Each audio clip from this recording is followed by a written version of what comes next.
she and Juliet got together, and they even wrote up little rules, that this community could follow. Well, when she took that to the bishop, she was insulted more. No, he let them know black women can come back. Well, she didn't believe that. Even though she could not call herself a nun, or she could not wear a habit that looked like a nun, they worked, and another woman joined her. There were 3 of them that worked for years doing good works. It wasn't until 1842 that the bishop recognized the work that they were doing and called them pious women. They still could not wear a habit, but she died in 1862 at the age of 50 years old. She never got to wear a habit, but the bishop did give them permission to live together. So she inherited the house of her mother, and they lived together, but they were called pious women, and their prayers, she died. It was after she died that the bishop in New Orleans came and gave us permission to be considered a community.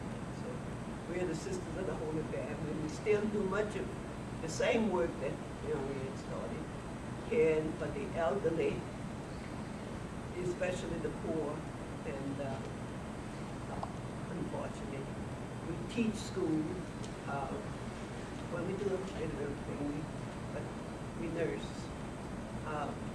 Our nursing home in New Orleans was totally demolished like a tree, but I understand it is being redone, in the process of rebuilding. We have a big academy, girls only in New Orleans. Right now they're in what you call modular buildings, but they were supposed to be starting construction on the new swimming pool. We had 2 high-rises for senior citizens in New Orleans. Those are in the process of being, I think one is supposed to open in the fall, November. So we're all about, we're in Benin, West Africa. We started a community there called Sacred Heart, local community. Bishop wanted a community that would start with Africa and work in his diocese, respecting that. But we've been in Central America since before the turn of the century, 1886. That was one of our first missions. Yeah. But we're in Louisiana, Texas, Florida. Right now in Greensburg, Pennsylvania. Most of our missions are Texas and Louisiana. But thank you very much. If you are interested in finding out more about the Lil, Father Ray has some material there. No, Sister has the material. You reminded me. Oh, bring some material. Dr. Devine reminded me.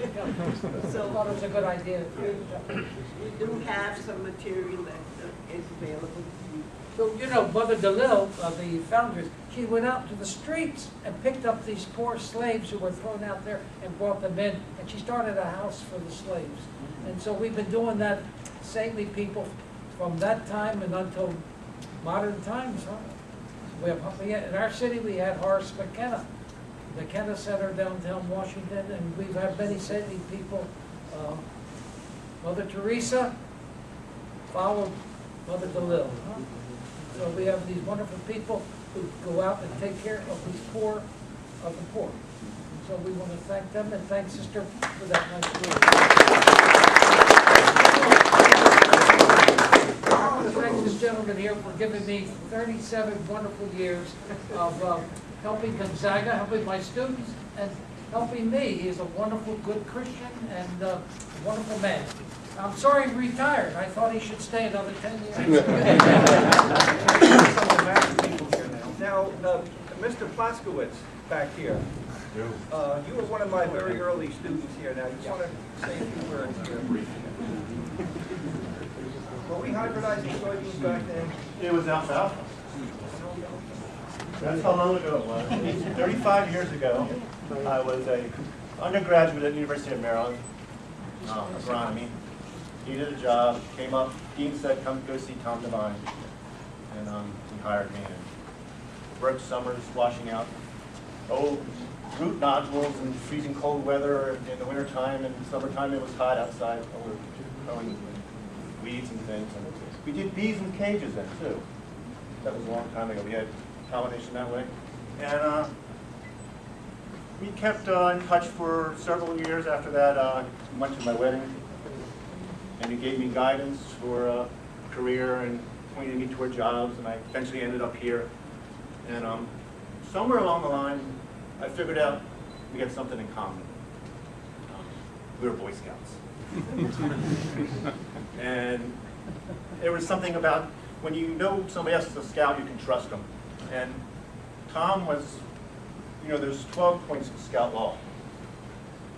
Trustworthy, loyal, helpful, friendly, courteous, kind, obedient, cheerful, thrifty, brave, clean, reverent.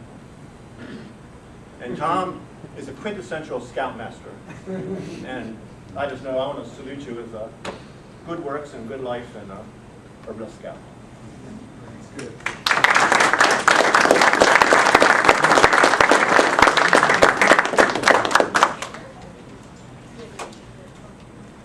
I went to his wedding. It was a Russian Orthodox wedding. And you know, they hold the crown over their heads. And they say, you know, do you take this person? And it's repeated 3 times. So you can't say, whoa, I didn't know what I was saying. Make sure they nail it down. When you're married, you're married. Well, I'm losing track of time and who and when. Dr. Yaklich here, you and I used to chase the pigeons out of the field when they were eating our soybeans. Do you want to say a few words here? Okay. What was funny is I was sitting back there, I was trying to figure out when I first met them. And I still don't know. I don't know if it was chasing pigeons or not. You from Roxette? Well, you did. I bought an air gun today. But I've had a lot of fun with Tom and feel very strong kin with him because of the field. We used to see each other quite a bit on the South Farm, and yeah, we had some very good discussions there about research and other things. And I keep it brief, and I just wish you well, Tom, and good luck to you and have fun. Thank you very much. And I see the secretaries have come. Bessie Carpenter, and would you like to stand and say a few words there? Yeah, you're supposed to stand too. This is Amy, and I'm Bess Carpenter. Yeah. Dr. Carpenter. Yeah. We just had to come and wish you the best for your retirement. Yeah. Yeah. Thank you very much. Yeah. He's been a wonderful person, good scientist.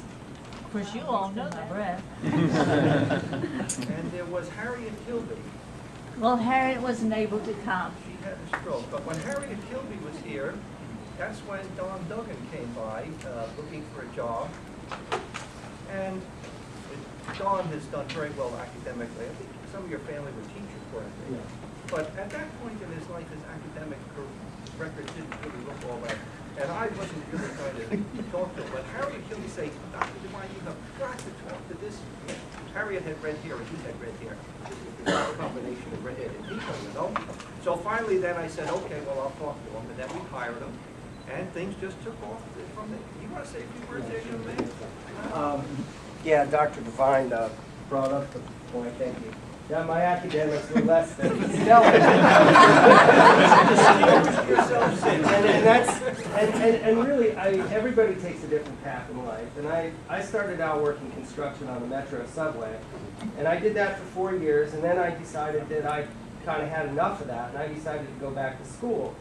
And I was working and I was, living, basically paying my rent and going to school. And it was tough. But one of the things that Dr. Devine did offer was a kind of stability. in my life, because when I started working here, he had a lot of confidence in me in spite of my grades. And I did very well. In fact, I ended up getting a number of scholarships, and I graduated with honors. And I guess I didn't go on to agronomy. I was tired of being poor. I ended up getting an MBA, and I worked in the corporate world for a while. And that kind of got old, and I now work at FDA as a systems analyst. But really what he did for me was I had kind of a rocky path, and it really stabilized my life. And now my family has a very good life.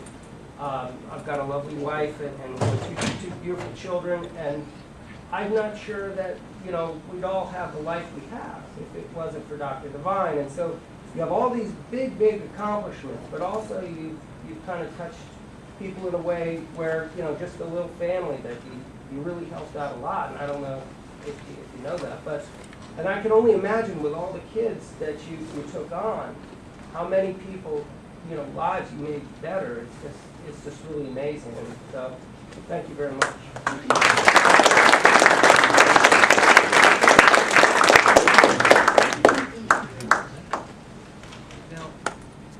I had one other thing to say. He was very, very active years ago in the Boy Scouts, helping out with them, and doing a very good job, I understand. Affected a lot of children.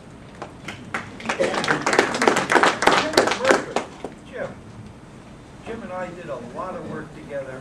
Yeah, I would like to say a few words about my friend and colleague and former boss.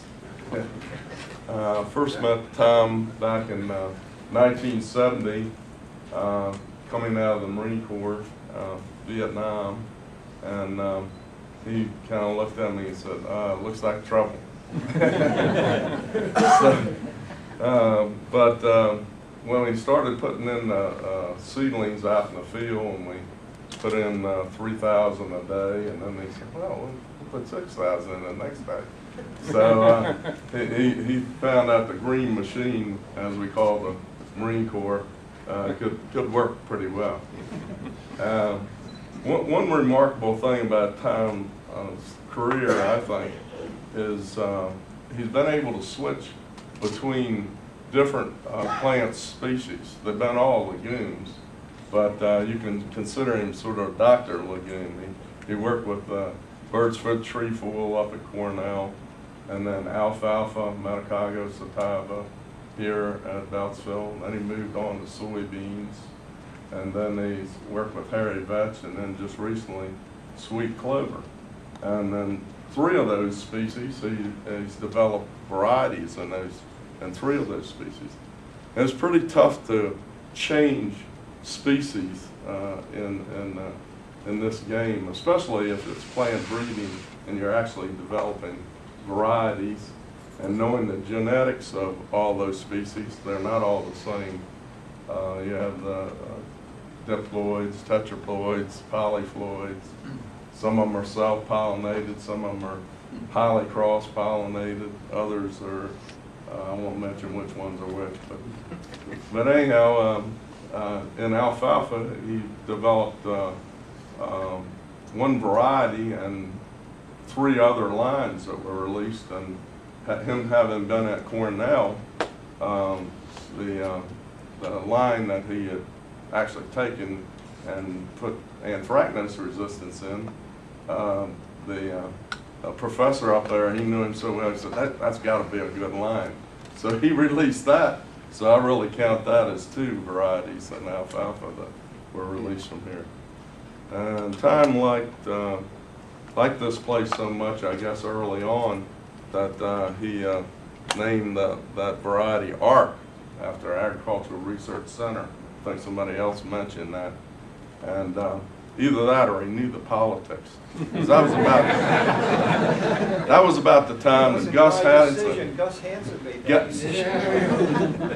Oh yeah, Gus Hansen was just about becoming area director at that time, and he had been a forage and range chief, and he was really happy to have an alfalfa variety come out of his unit, his old unit.